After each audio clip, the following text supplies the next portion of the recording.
నమస్తే, welcome to TST news. నేను సృజన. భారతీయ సినీ పరిశ్రమలో విలన్ పాత్రలకు ఓ ప్రత్యేక గుర్తింపు తీసుకొచ్చిన నటుడు ప్రదీప్ రావత్ ఇక లేరు. దాదాపు 4 దశాబ్దాల పాటు వెండితెరపై తనదైన ముద్ర వేసిన ఈ సీరియల్ నటుడు హిందీ, తెలుగు, తమిళం, కన్నడ, మలయాళ, బెంగాలీ, భోజ్పురి భాషల్లో వందలాది చిత్రాల్లో నటించి ప్రేక్షకుల మన్ననలు పొందారు. ఆయన మరణంతో భారతీయ సినిమా ఓ విలక్షణ నటుడిని కోల్పోయింది. ప్రదీప్ రావత్ సినిమా ప్రయాణం సినిమాలతో కాకుండా బిఆర్ చోప్రా రూపొందించిన మహాభారత్ టెలివిజన్ సీరియల్లో అశ్వత్థామ పాత్రతో ప్రారంభమైంది. ఆ పాత్ర ఆయనకు దేశవ్యాప్తంగా గుర్తింపు తెచ్చింది.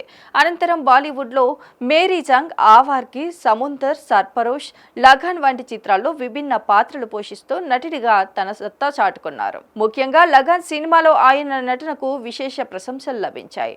తెలుగు సినీ పరిశ్రమలోకి ప్రదీప్ రావత్ కు భారీ బ్రేక్ ఇచ్చిన చిత్రం సై.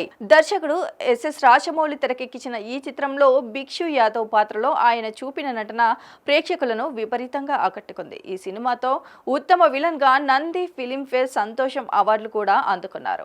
ఆ తర్వాత తెలుగు చిత్రాల్లో ఆయన వెనుతిరిగి చూసుకోవాల్సిన అవసరం రాలేదు. ఛత్రపతి, భద్ర, లక్ష్మి, అశోక్ నాయక్, నేను శైలజ, వాల్తేరు వీరయ్య వంటి ఎన్నో చిత్రాల్లో ప్రతి నాయకుడిగా క్యారెక్టర్ ఆర్టిస్ట్ గా మెప్పించారు.